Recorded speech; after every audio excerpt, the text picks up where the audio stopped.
So magandang umaga guys. For today's video, may hininda ako rito. Simple lang naman. Itong config na ito is about sa EAP 110 ng TP-Link. Ito guys is basic na lang to para sa mga nagpipiso wifi. Pero dun sa mga nag-uumpisa pa lang is para sa inyo to guys. And disclaimer lang po, hindi po ako expert sa pag-setup ng piso wifi system.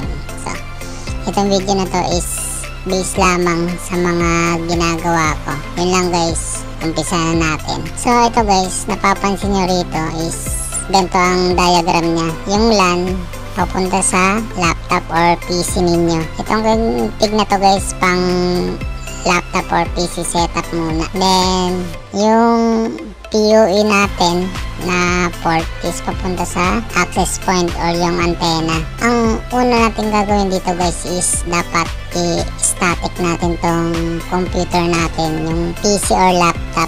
So, ang gagawin nilang guys is i-right click nito yung pinaka monitor na yan. Right click niyan. Tapos networking internet settings.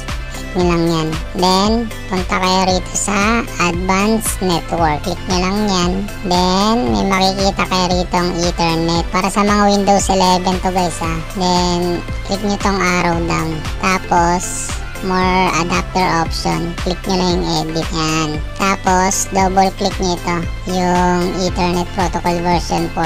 Tapos, use the following IP. So, ang ginawa ko rito is 0.5 yung huli. 192.168.0.5. So, dapat guys, hindi pwedeng magkaparehas dun sa EAP natin na 254 yung huli. Dapat magkasunod or basta hindi magkaparehas yung huli. 192.168.0.5. Yan. Okay na yung subnet. Click nyo lang yan. Matic na yan. Hindi na tayo maglalagay ng default gateway guys kasi hindi naman natin kailangan ng internet dito. Okay lang natin. Minimize natin to. Minimize. Then, open na natin yung browser natin guys. Then, lalagay natin yung IP address ng AP natin which is yung 254. 192.168.0.254. Enter. So, ito na guys, yung dashboard niya, yung pinaka-login ng AP. Ang default niyan guys is admin. Then, click natin tong let's get started. New user. Kahit ano guys, depende na sa inyo. Sa akin to guys is testing lang naman to. Then, next natin. Babaguhin ko pa rin naman yan mamaya. Yun. Click mo yung AP mode kasi pang piso wifi naman itong gagawin natin eh. Click nyo lang yung next. Then, SSID. Infinity. Hotspot. Then, password. Kailangan pa rin password guys. Kasi hindi tayo mag-next pag walang password na nakalagay. Double check ulit yung wifi kung tama or yung SSID. Okay, next. Then wait nyo lang yan guys mag-boot. Then done nyo lang. Yan. Ngayon, kapag nakikita nyo ito guys, punta ka sa wireless guys. Tapos, click nyo tong action. Ito. Yan. Ito, edit natin yung SSID natin kasi may security pa yan. Tatanggalin natin. Yan. Security, click none. Then, apply.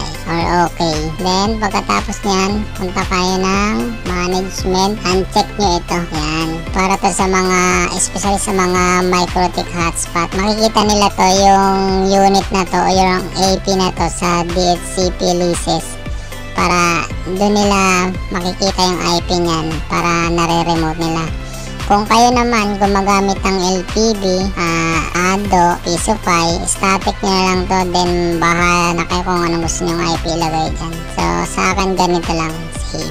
Then pagkatapos nyan, double check nyo ulit, reboot, reset, backup para mas mabilis. Update firmware, user account, palitan natin. Ang old natin is yung admin, di ba?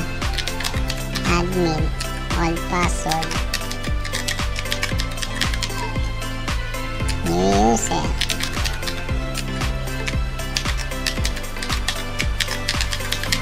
Okay, confirm daw.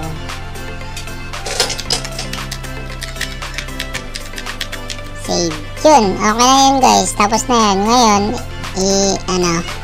tanggalin nyo na to. Ilagay nyo na yung LAN port na to sa switches ng piso wiper nyo. Kung naka USB to LAN, doon nyo to ilagay yung LAN cable nyan papuntang USB to LAN. Yun lang guys. Maraming salamat sa inyo guys. And don't forget to subscribe to my channel and pa-share na lang sa iba.